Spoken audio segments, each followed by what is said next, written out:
মোবাইলের বিরক্তিকর অ্যাড থেকে মুক্তি পাওয়ার জন্য সেট করে নিন এই দুটি সেটিং। এই সহজ দুটি সেটিং সেট করলে আপনার মোবাইলে বিরক্তিকর অ্যাড আসা বন্ধ হয়ে যাবে। চলুন দেখিয়ে দিই এই দুটি সেটিং কি, যেটা সহজে আপনারা সেট করে নিতে পারেন। প্রথমে আমরা ফোনের সেটিং এ যাব। ফোনের সেটিং এ যাওয়ার পরে আমরা নিচের দিকে আসব। নিচের দিকে গুগলে ক্লিক করব।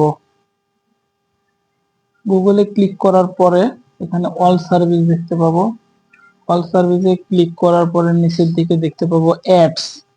অ্যাডস এ ক্লিক করব। অ্যাডস এ ক্লিক করার পরে এখানে আপনারা তিনটা অপশন দেখতে পাবেন: ad privacy, reset advertising ID আর ডিলিট অ্যাডভার্টাইজিং আইডি। তো আমরা ডিলিট অ্যাডভার্টাইজিং আইডি এটা ডিলিট করে দেব, কারণ এখানে আমাদের যে আইডি গুলো থেকে অ্যাড আসে এই আইডির মাধ্যমে অ্যাড আসে। তো আমরা সর্বপ্রথম এটা ক্লিক করব। ক্লিক করার পরে এই যে ডিলিট অ্যাডভার্টাইজিং আইডি এটা ক্লিক করে ডিলিট করে দেব। দ্বিতীয় স্টেপ হচ্ছে আমরা ফোনের সেটিং এ যাব।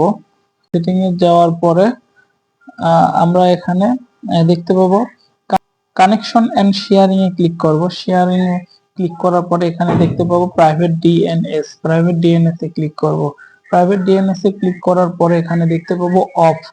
সো এই অপশনটা আমাদের যেহেতু বন্ধ না, এটা চালু করতে হবে। চালু করার জন্য এখানে লেখা থাকবে স্পেসিফাইড ডিএনএস। এখানে ক্লিক করার পরে এইরকম একটা ডিএনএস অ্যাড্রেস লেখা আসবে। সো এই ডিএনএস অ্যাড্রেসে আপনারা টাইপ করবেন dns.adguard.com।